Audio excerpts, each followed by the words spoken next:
ବୋଉ हाँ କଣ କରୁଛନ୍ତି ଏଠି? ଏଠି ସମ୍ପତ୍ତିର ସଂରକ୍ଷଣ ହେଉଛି। ଇଏ ଆପଣଙ୍କ ସମ୍ପତ୍ତି?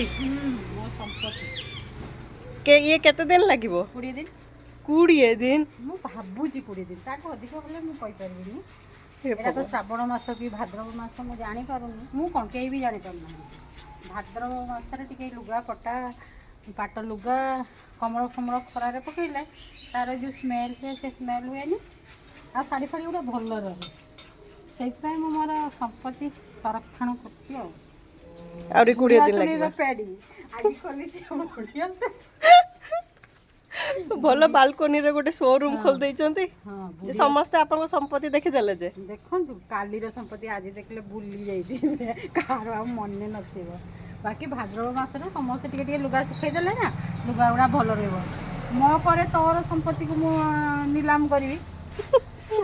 ମୋ ସମ୍ପତ୍ତି ଆଗେ ନିଲାମ ହେଇସାରୁ ତାପରେ